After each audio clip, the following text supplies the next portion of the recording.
Section 3. Neil raised his head, and his eyes were 10 years older. Positive. Bad. Much worse than it was when we left Earth. How much time do we have? Don't know for certain, Neil shrugged. I can set it up and get an approximation, but there is no definite point on the scale where war has to break out, just a going and going until somewhere along the line. I know. Gone, Costa said, reaching for his gun. He slid it into his side pocket.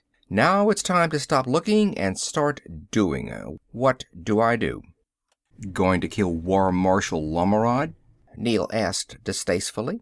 I thought we had settled that you can't stop a war by assassinating the top man. We also settled that something has to be done to change the K-factor.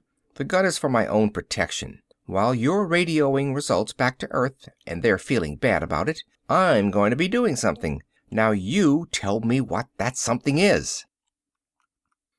This was a different man from the relaxed and quietly efficient Adao Costa of the past week.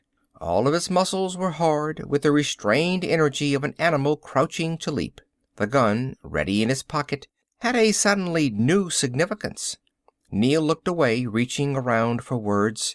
This was all very alien to him, and suddenly a little frightening. It was one thing to work out a K-problem in class and discuss the theory of correction. It was something entirely different to direct the operation. Well, Costa's voice knifed through his thoughts. It's possible to change one of the peak population curves, isolate individuals and groups, then effect status and location changes. You mean get a lot of guys to take jobs in other towns through the commercial agents? Neil nodded. Too slow. Costa withered the idea with his voice. Fine in the long run, but of absolutely no value in an emergency. He began to pace back and forth. Too quickly. It was more of a bubbling over than a relaxation. Can't you isolate some recent key events that can be reversed? It's possible. Neil thought about it quickly. It wouldn't be a final answer, just a delaying action. That's good enough. Tell me what to do. Neil flipped through his books of notes, checking off the Beta-13s.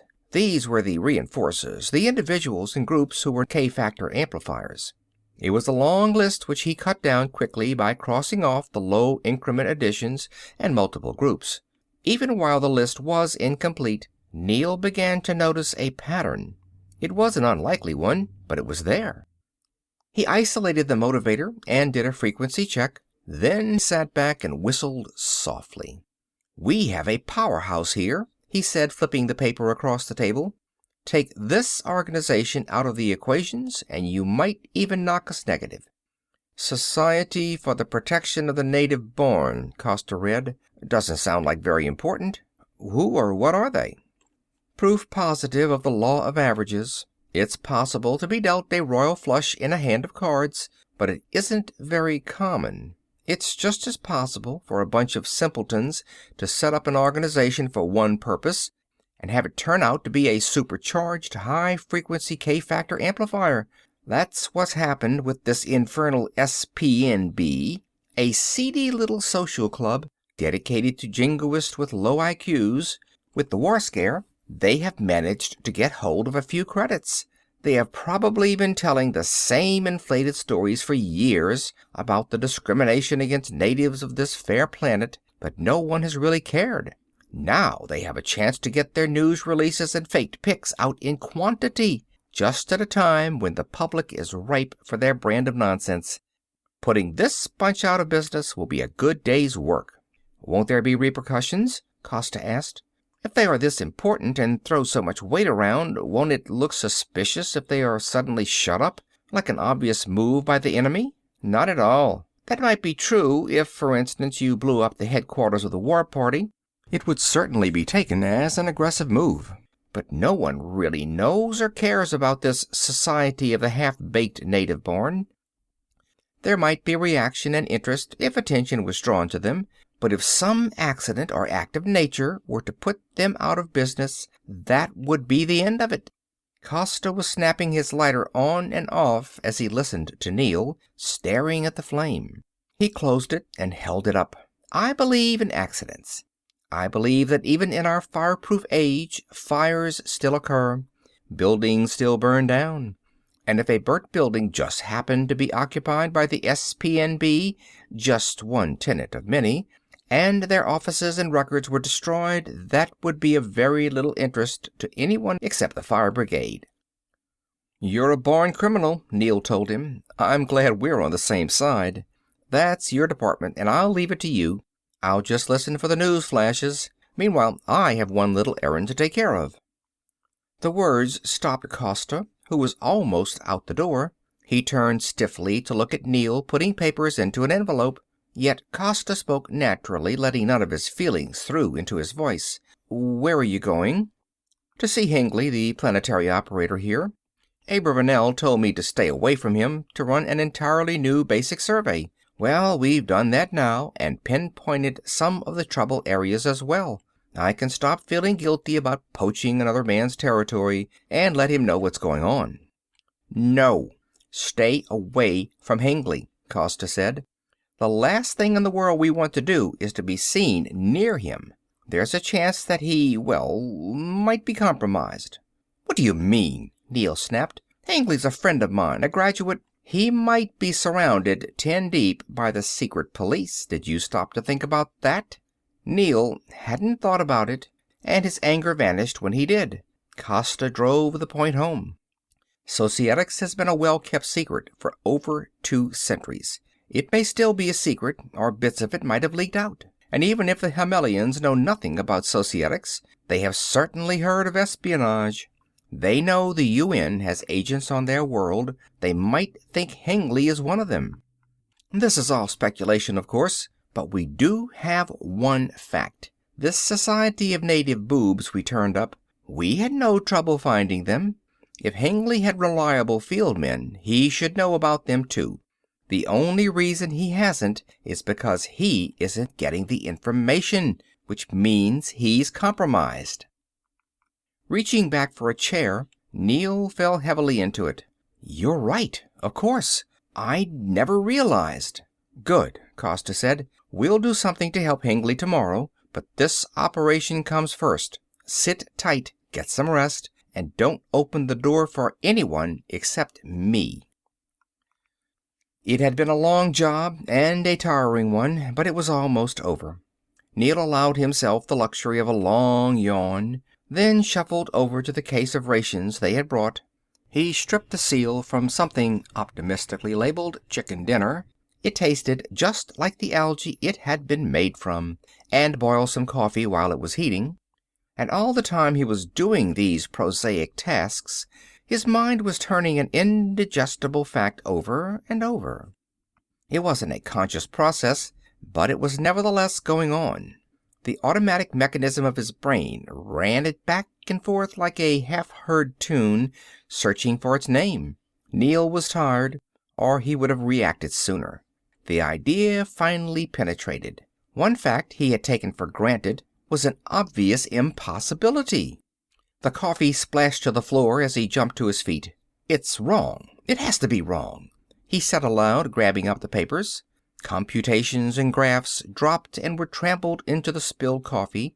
When he finally found the one he wanted, his hands were shaking as he flipped through it.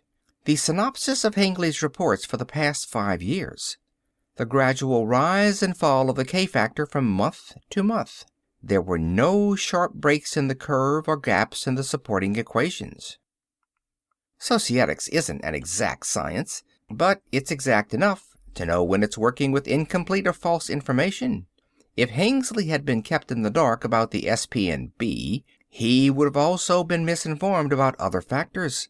This kind of alteration of the survey would have to show in the equations. It didn't. Time was running out, and Neill had to act. But what to do? He must warn Adao Costa, and the records here had to be protected, or better yet, destroyed. There was a power in these machines and charts that couldn't be allowed to fall into nationalist hands. But what could be done about it? In all the welter of equipment and containers, there was one solid, heavy box that he had never opened. It belonged to Costa, and the UN man had never unlocked it in his presence. Neill looked at the heavy clasps on it and felt defeat. But when he pulled at the lid, wondering what to do next, it fell open. It hadn't been sealed. Costa wasn't the kind of man who did things by accident. He had looked forward to the time when Neel might need what was in that box, and had it ready. Inside was just what Neel expected. Grenades, guns, some smoothly polished devices that held an aura of violence. Looking at them, Neel had an overwhelming sensation of defeat. His life was dedicated to peace and the furthering of peace. He hated the violence that seemed inborn in man, and detested all the hypocritical rationalizations, such as the ends justifying the means. All of his training and personal inclinations were against it. And he reached down and removed the blunt, black gun. There was one other thing he recognized in the compact arsenal, a time bomb. There had been lectures on this mechanism in school, since the fact was clearly recognized that a time might come when equipment had to be destroyed rather than fall into the wrong hands. He had never seen one since, but he had learned the lesson well. Neel pushed the open chest nearer to his instruments and set the bomb dial for 15 minutes. He slipped the gun into his pocket, started the fuse, and carefully locked the door when he left. The bridges were burned. Now he had to find Adao Costa. The entire operation was outside of his experience and knowledge. He could think of no plan that could possibly make things easier or safer. All he could do was head for the offices of the Society for the Protection of the Native Born and hope he could catch Adao before he ran into any trouble. 2 blocks away from the address, he heard the sirens. Trying to act as natural as the other pedestrians, he turned to look as the armored cars and trucks hurtled by. Packed with armed police, their sirens and revolving lights cleared a path through the dark streets. Neel kept walking, following the cars now. The street he wanted to go into was cordoned off. Showing more than a normal interest would have been a giveaway. He let himself be hurried past with no more than a glance down the block with the other pedestrians. Cars and men were clustered around a doorway that Neel felt sure was number 265, his destination. Something was very wrong. Had Costa walked into a trap or tripped an alarm? It didn't really matter which. Either way, the balloon had gone up. Neel walked on, slowly, painfully aware of his own inadequacy in dealing with the situation. It was a time for action, but what action? He hadn't the slightest idea where Costa was or how he could be of help to him. Halfway down the block, there was a dark mouth of an alleyway, unguarded. Without stopping to think, Neel turned into it. It would bring him closer to the building. Perhaps Costa was still trapped in there. He could get in, help him. The back of 265 was quiet, with no hint of the activity on the other side of the building. Neel had counted carefully and was sure he had the right one. It was completely dark in the unlit alley, but he found a recessed door by touch. The chances were it was locked, but he moved into the alcove and leaned his weight against it, pulling at the handle just in case. Nothing moved. An inch behind his back, the alley filled with light, washed with it, eye-burning and strong. His eyes snapped shut, but he forced them open again, blinking against the pane. There were searchlights at each end of the alley, sealing it off. He couldn't get out. In the instant before the fear hit him, he saw the blood spots on the ground. There were 3 of them, large and glistening redly wet. They extended in a straight line away from him, pointing toward the gaping entrance of a cellar. When the lights went out, Neel dived headlong toward the cracked and filthy pavement. The darkness meant that the police were moving slowly towards him from both ends of the alley, trapping him in between. There was nothing doubtful about the fate of an armed Earthman caught here. He didn't care. Neel's fear was gone. He just had not time to think about it. His long shot had paid off, and there was still a chance he could get Costa out of the trap he had let him walk into. The lights had burned an after-image into his retina. Before it faded, he reached out and felt his fingers slide across the dusty ground into a patch of wetness. He scrubbed at it with his sleeve, soaking up the blood, wiping the spot fiercely. With his other hand he pushed together a pile of dust and dirt, spreading it over the stain. As soon as he was sure the stain was covered, he slid forward, groping for the second telltale splash. Time was his enemy, and he had no way to measure it. He could have been lying in the rubble of that alley for an hour or a second. What was to be done had to be done at once, without a sound. There were silent, deadly men coming towards him through the darkness.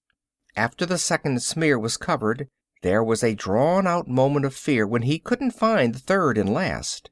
His fingers touched it finally, much farther on than he had expected. Time had certainly run out, yet he forced himself to do as good a job here as he had with the other two. Only when it was dried and covered did he allow himself to slide forward into the cellar entrance. Everything was going too fast. He had time for a single deep breath before the shriek of a whistle paralyzed him again. Footsteps slapped towards him, and one of the searchlights burned with light. The footsteps speeded up, and the man ran by, close enough for Neel to touch if he had reached out a hand. His clothing was shapeless and torn, his head and face thick with hair. That was all Neel had time to see before the guns roared and burned the life from the runner. Some derelict sleeping in the alley who had paid with his life for being in the wrong spot at the wrong time. But his death had brought Neel a little more time. He turned and looked into the barrel of a gun. End of section 3.